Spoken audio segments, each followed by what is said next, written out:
네, 주님의 기도 같이 보시겠습니다. 주님의 기도 같이 먼저 원어로 같이 보시겠습니다. 시작.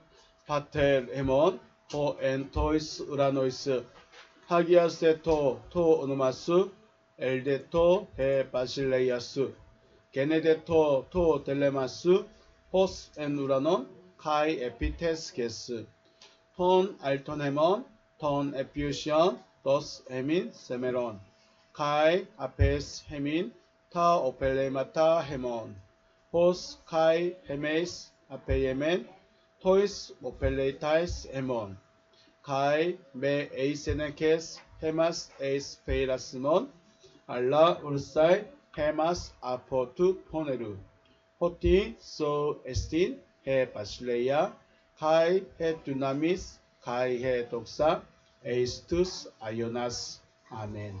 아멘. 말씀 보시겠습니다. 빌립보서 2장입니다. 신약성경 빌립보서 2장 6절에서 8절 말씀.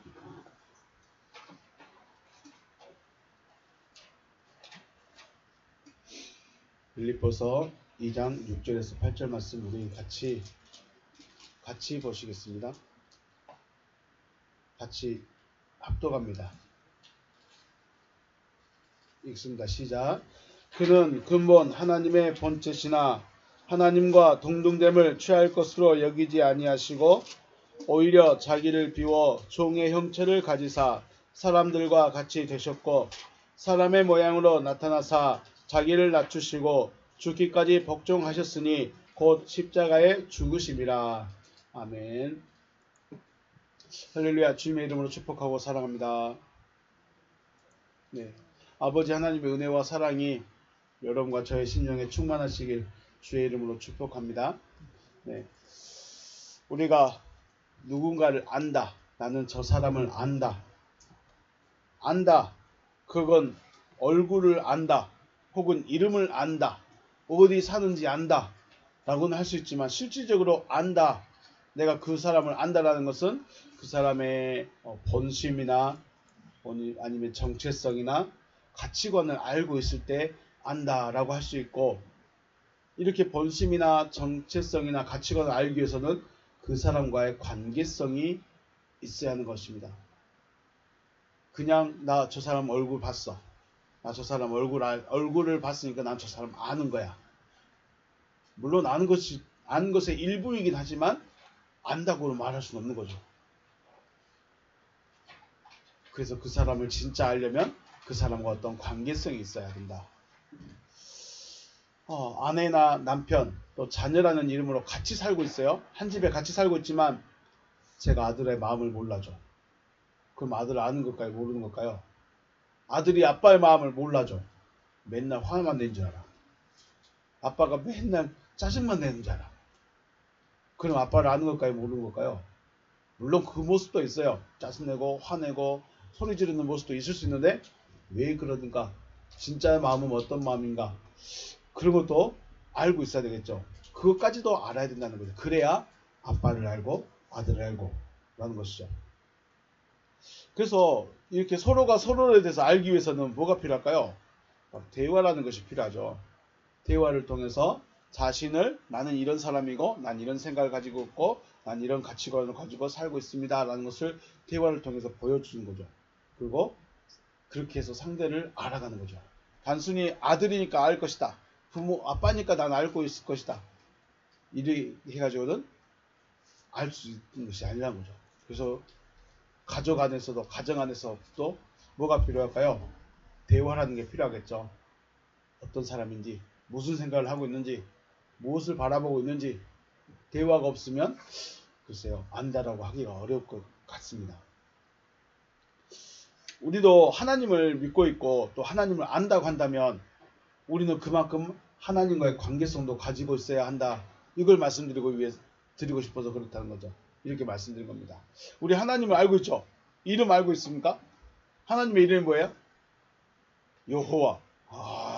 많이 들어봤네. 여호와. 하나님의 이름 뭐라고요? 여호와. 우리의 주님의 이름은 그리스도.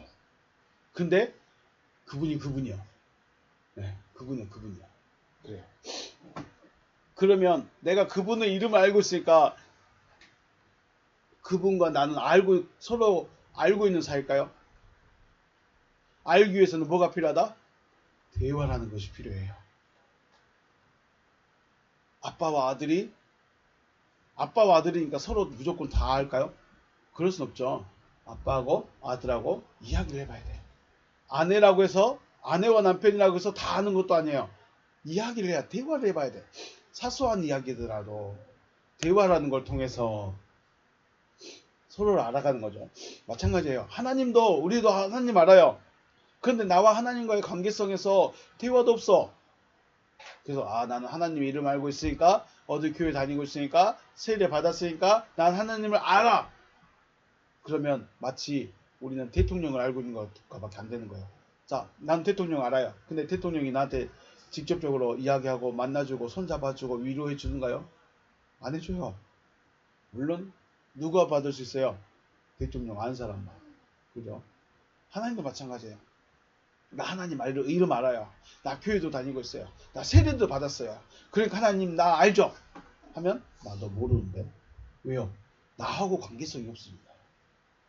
나하고 관계성이 있어야 나를 만나주고 위로해주고 안아주는 거죠. 이렇게 하나님과 관계성이 여러분과 직접적인 관계성이 되어지시길 다시 한번 주의 이름으로 축복합니다. 네, 하나님은 이렇게 자신을 나타내기 위해서 우리에게 뭘 주셨을까요? 성경이라는 걸 주셨는데 그래서 성경책은 다 들고 있는데 이 성경은 어떤 책이에요? 덮여진 책이에요. 덮개로 덮어버린 책이에요. 그래서 이 덮개를 열지 않으면 여기 안에 무엇이 들어있는지 알 수가 없는 거예요. 분명히 책은 책이거든요. 분명히 책은 책인데 이게 덮여진 책이에요. 그래서 이걸 열어주지 않으면 우리가 할 수가 없어요. 나 성경책 창세기 1장 1절도 외우고 요한복음도 알고 출애굽기 이야기도 알고 우리 꼬맹이들 다윗 이야기도 다 알고 있는데요. 그렇죠. 그건 알고 있는 거예요. 내가 알고 있는 거예요. 그건 모든 사람이 알고 있는, 나만 아는 특별한 게 아니에요. 그죠? 나만 알고 있는 성경 특별한 이야기가 아니에요. 모든 사람이 다 알고 있어요. 그런데 그래서 그건 덮여진 게 아니죠. 그건 다 아는 거예요. 다 아는 거야. 그건 덮인 게 아니에요. 그럼 뭐가 덮여졌을까요? 진짜 비밀은 덮어져 버렸어요. 자니? 벌써? 진짜 비밀은 뭐라고요? 덮어져 버렸어요. 그래서 그거를 덮은 사람이 열어줘야 돼. 덮어버리신 분이 열어줘야 돼. 이걸 덮어버리신 분이 누굴까요? 그래요. 하나님이 덮어놔 버렸어. 그래서 하나님이 열어주셔야 돼요. 하나님이 열어주시면 성경에서 다윗 이야기가 왜 다윗 이야기가 중요한지, 출애굽 이야기가 왜 중요한지, 이번에 12정탐꾼 이야기 했었죠. 12정탐꾼의 이야기가 왜 중요한지, 여리고성과 안악자손의 이야기가 왜 중요한지 그때 깨달아지는 거야. 나 여리고성 알아. 기도해서 갈렙과 여호수아만 올라가자고 했대. 이런 이야기로 끝나는 것이 아니라 거기에서 하나님이 말씀하고 싶은 것을 깨달을 수 있다는 거죠. 자, 여러분 저에게 덮여져 버린 성경이 열려지는 은혜가 있으시기를 다시 한번 주님의 이름으로 축복합니다. 네. 그래서 오늘 저는 여러분과 구주라고 부르는, 저와 여러분이 구주라고 부르는 예수 그리스도에 대해서 살펴보고자 합니다.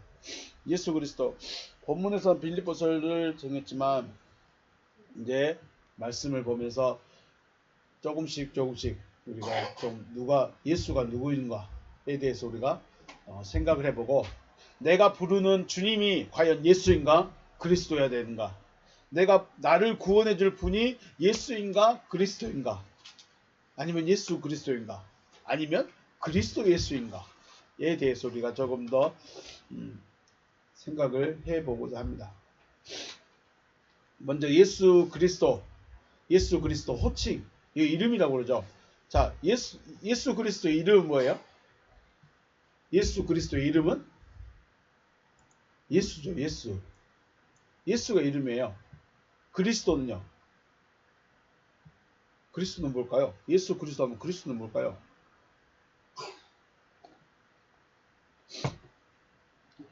사역적인 측면을 말해줍니다. 사역적인 측면. 그분의 정체성. 그러니까 이름은 예수인데 그리스도라는 그분의 정체성에 대해서 말해주고 있습니다.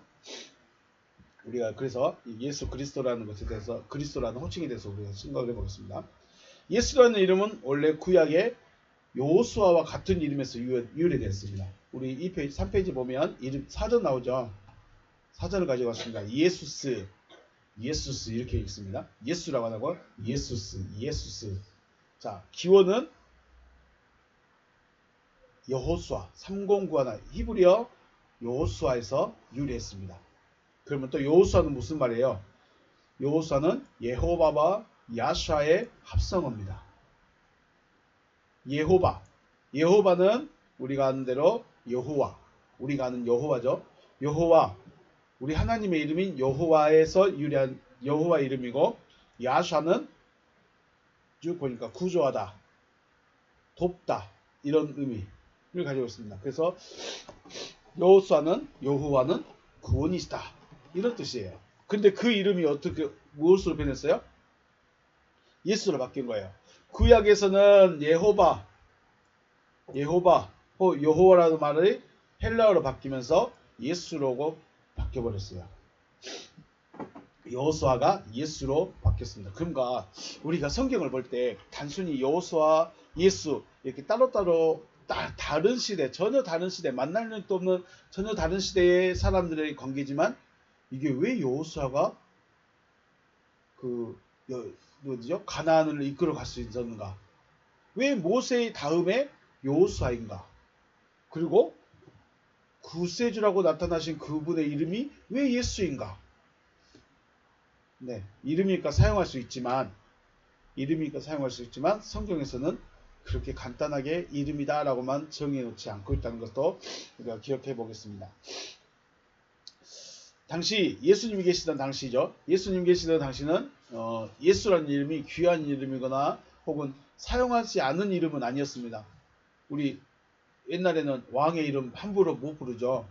그리고 또 신분에 따라서 이름이 좀 규칙이 있죠. 그런 것처럼 예수라는 이름이 아주 귀하거나 사용할 수 없는 이름이 아니었어요. 쉽게 말해서 평범하게 사용할 수 있는 이름이에요. 아무나 사용할 수 있는 이름인 거죠. 그럼에도 불구하고 예수님은 천사가 그 이름을 말해줬습니다. 너는 그 이름을 예수라 해라. 누가복음 1장 31절에 보라 네가 잉태하여 아들을 낳으니 그 이름을 뭐라고 해라? 예수라고 해라. 천사가 마리아에게 그는 그러니까 원문을 그대로 보면 그는 예수라고 불리울 것이다 라고 말합니다. 예수라는 이름으로 불리울 것이다. 그래서 마리아는 그 이름을 예수다 라고 말한 거죠. 흔하고 아무나 부를 수 있는 이름이지만 천사가 그 이름을 예수라고 부르라고 하면서 그 이름을 말해줍니다.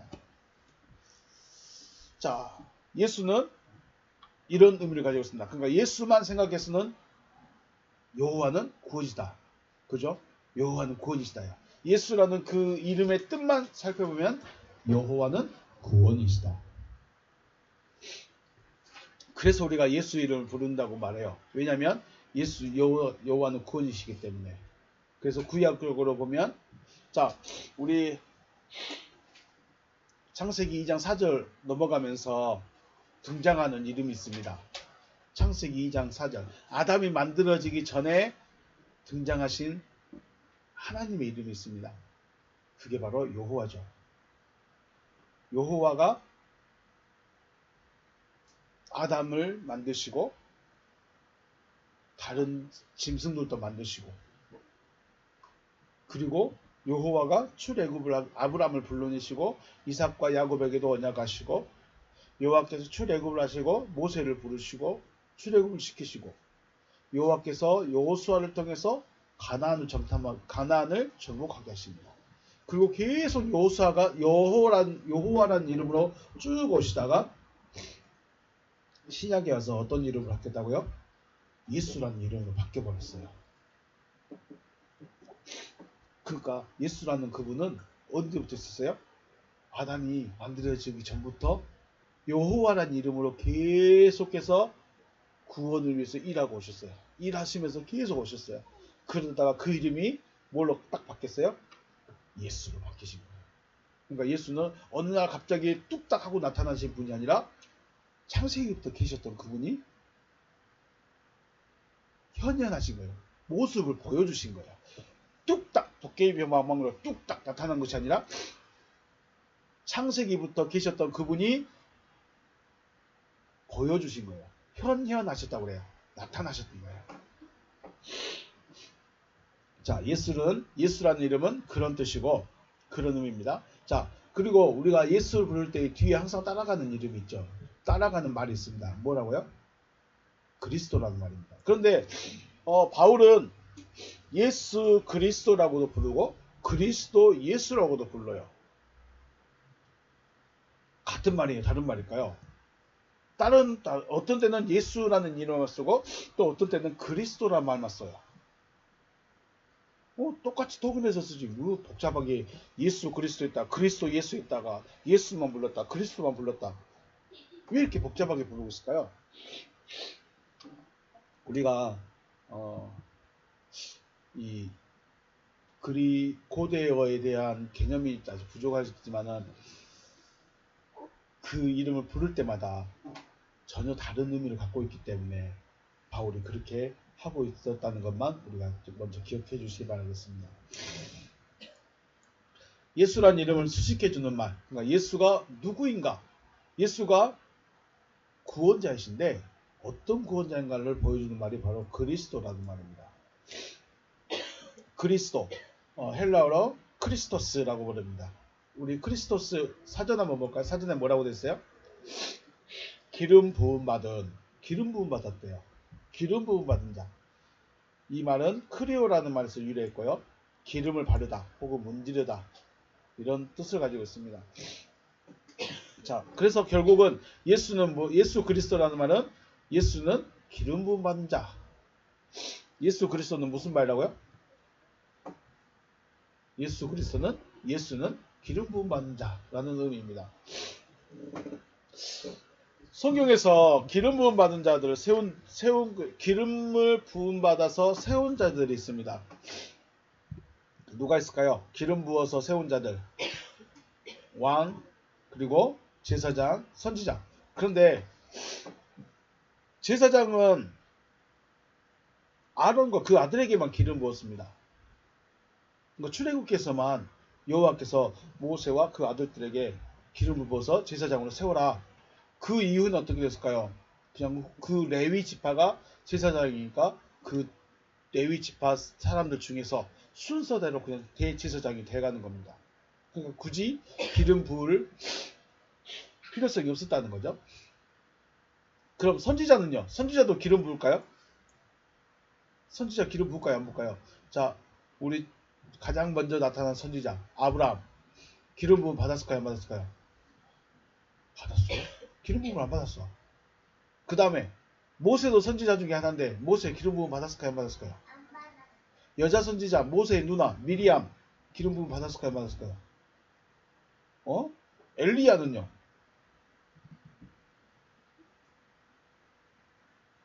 선지자들 기름 부음이 없네요. 네, 우리는 보통 기름 부었다 하면 제사장하고 선지자하고 왕 이렇게 말하는데 실질적으로 선지자들이 기름 부음 받은 선지자들은 그렇게 몇 안 돼요. 있는지 잘 모르겠어요. 제사장들도 아론과 그 아들들에게만 기름 부어서 제사장으로 세웠고 그 이후에는 기름 부어서 세운 게 아니라 순서대로 섰어요. 자기 집안 사람 될 때 집안 사람의 순서에 따라서 제사장 직분을 행했어요. 근데 특별한 사람이 있죠. 누구요? 왕을 세울 때는 그가 누가 됐든지 간에 기름을 부어서 왕을 세웁니다. 사울도 기름 부었고요. 또 다윗도 기름 붓고 다 기름 부었어. 근데 북유다 쪽은 이제 기름을 부을 선지자들이 없어. 왜냐하면 이방인식으로 섬겨버리니까. 그래서 기름 부음이 별로 없어요. 중요한 거, 왕은 기름 부어서 세운다. 왕은 특별하게 기름을 부어서 당신이 왕이 되었음을 선포해 줍니다. 그래서 이 왕이 세워질 때 기름 부은 것은 백성들의 주관자임을 분명하게 드러내주는 거죠. 그래서 누가복음 말씀에 보면 누가복음 2장 11절에 오늘 다윗의 동네에 너희를 위하여 구주가 나셨으니 곧 그리스도 주시니라 라고 말합니다. 그리스도가 주라는 거예요. 쉽게 말하면 너희의 주인이신 구원자 그리스도가 나셨다라고 말합니다. 기름 부으면 예수가 왕이죠. 왜 왕이에요? 그리스도 곧 그리스도 기름 부음 받았기 때문에 왕인 것이죠. 그러므로 그리스도는 주 곧 왕이십니다. 그러므로 그리스도 예수 그리스도라는 말을 쉽게 표현하면 예수는 왕이시다. 예수는 기름 부음 받은 왕이시다 라는 의미가 됩니다. 하지만 문제는 이제 시대가 바뀌었다는 거예요. 예수는 왕이시다라는 말은 구약시대의 의미이고 진리시대의 의미로는 그리스도라는 말은 하나님의 아들이라는 의미가 됩니다. 왜냐하면 천사가 마태복음 1장 말씀에 그렇죠. 야곱은 마리아의 남편 요셉을 낳았으니 마리아에게서 그리스도라 칭하는 예수가 나셨다. 마리아에게서 그리스도라 칭하는 예수가 나셨다. 이걸 자세히 보시면 예수를 그리스도라고 부르게 됐는데 왜 그리스도라고 부르게 됐냐? 그것은 하나님의 말씀대로 되어졌기 때문입니다. 그러므로 그리스도라고 부르는 것은 단순히 옛날에는 구약시대 때는 왕을 의미합니다. 기름 부었기 때문에. 그래서 예수는 왕이시다. 그 말이 틀린 말은 아니지만 이제는 진리시대 우리가 살아가는 이 시대에서 그리스도라는 말의 의미는 하나님의 아들 하나님의 말씀대로 되어진 자를 뭐라고 부른다고요? 그리스도. 그래서 예수 그리스도하면 예수에서 그리스도가 되어진 자. 예수 원래 그리스도죠. 근데 원래 그리스도죠. 이제 이것은 다음에 좀 더 자세히 이야기를 한번 해보기로 하고요. 일단 우리가 생각할 것은 그리스도라고 부르게 되는데 왜 그리스도냐? 그리스도를 무슨 의미로 받아들이느냐? 하나님의 말씀대로 되어진 자. 하나님의 말씀대로 되어진 자를 우리가 뭐라고 부른다고요? 그리스도라고 부릅니다. 저와 여러분이 잘 알고 있듯이 예수의 나심은 천사가 마리아를 찾아왔고요. 마리아에게 너는 아들을 낳을 것이다 라는 말을 했죠. 수태고지를 하게 됩니다. 그리고 마리아는 절대로 되어질 수 없는 말씀을 받아들였죠. 여기가 중요합니다. 지난번에 우리 금요일날 말씀 나눴죠.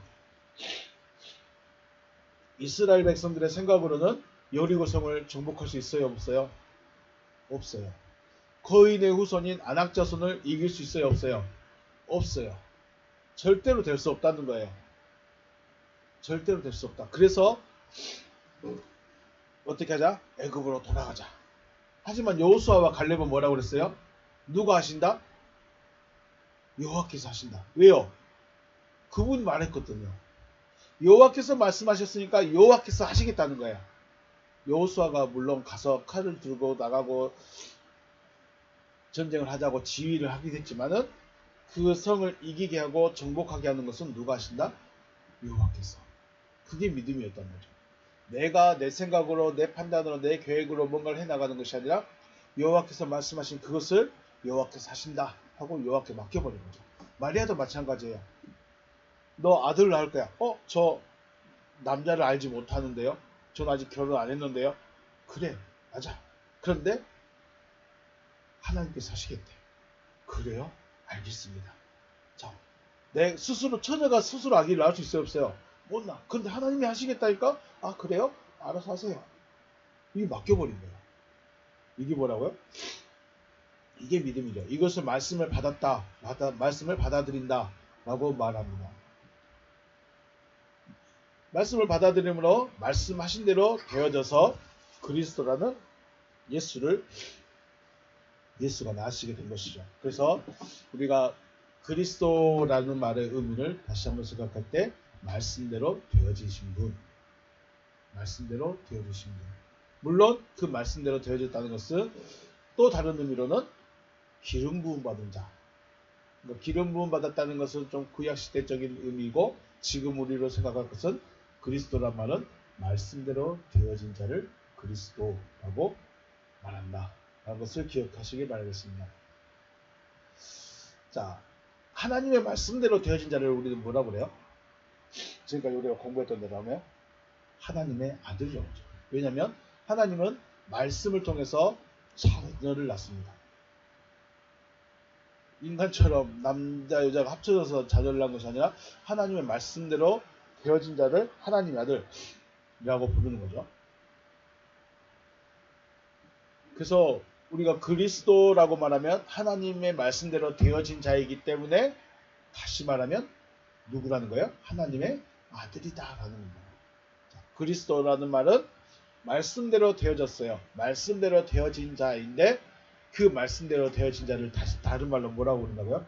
하나님의 아들. 예수 그리스도라는 말은 예수는 말씀대로 되어진 하나님의 아들이라는 의미로 이제 우리가 생각할 수 있다. 자, 그럼 저와 여러분은 하나님의 아들이 아니에요? 그래서 하나님의 아들을 하나로만 보면 될까요? 물론 예수가 있을 때는 예수는 하나밖에 없어요. 그런데 예수를 통해서 예수가 씨가 되니까, 씨가 심겨지면 최소한 몇 개를 얻어요? 30배, 60배, 100배 나가죠. 아들은 처음 씨는 하나인데 다음은 30배, 60배, 100배가 된다. 그러므로 그 씨를 통해서 똑같은 것이 나타나면 얘도 쌀이고 얘도 쌀이고, 얘가 버리시면 얘도 버리시고, 얘가 파시면 얘도 파시고, 하나님의 아들이 씨가 돼서 다른 씨를 만들어내니까 하나님의 아들이 하나님의 아들을 만들려는 거죠. 저와 여러분이 하나님의 아들이라면 저와 여러분들도 하나님의 말씀대로 되어져야 하나님의 아들이라 할 수 있다는 것이죠. 하나님의 아들이면 우리도 뭐라고 불러야 돼요? 그리스도라고 부릅니다. 그런데 그 신약에서 바울이나 다른 세례 요한 같은 사람들에게 그리스도라고 말을 붙였을까요? 안 붙였을까요? 안 붙였어요. 왜 안 붙였을까요? 사람들이 오해해. 받아들이지 못하는 거예요. 그리스도는 기름 부음 받은 자, 왕으로서 하나님의 아들이라고 말하는데, 그렇게 말하면 사람들이 이해를 못 해보는 거죠. 어떻게 그럴 수 있냐. 그래서 바울도 자신을 한 번도 그리스도라고 말한 적이 없어요. 그런데 재밌는 게 뭐냐면 바울은 자기 복음이라고 해요. 자기 복음, 내 복음. 우리 복음 전하면 누구 복음 전해요? 예수 복음 전하고 뭐 그리스도 복음 전하고 그런다고 말하죠. 그런데 바울은 자기 복음 전해요. 왜 그랬을까요? 자기 복음을 전한다는 것은 생명을 전한다는 건데, 바울이 자기 복음을 전하는 것은 자기를 전하는 거예요. 이게 뭐지?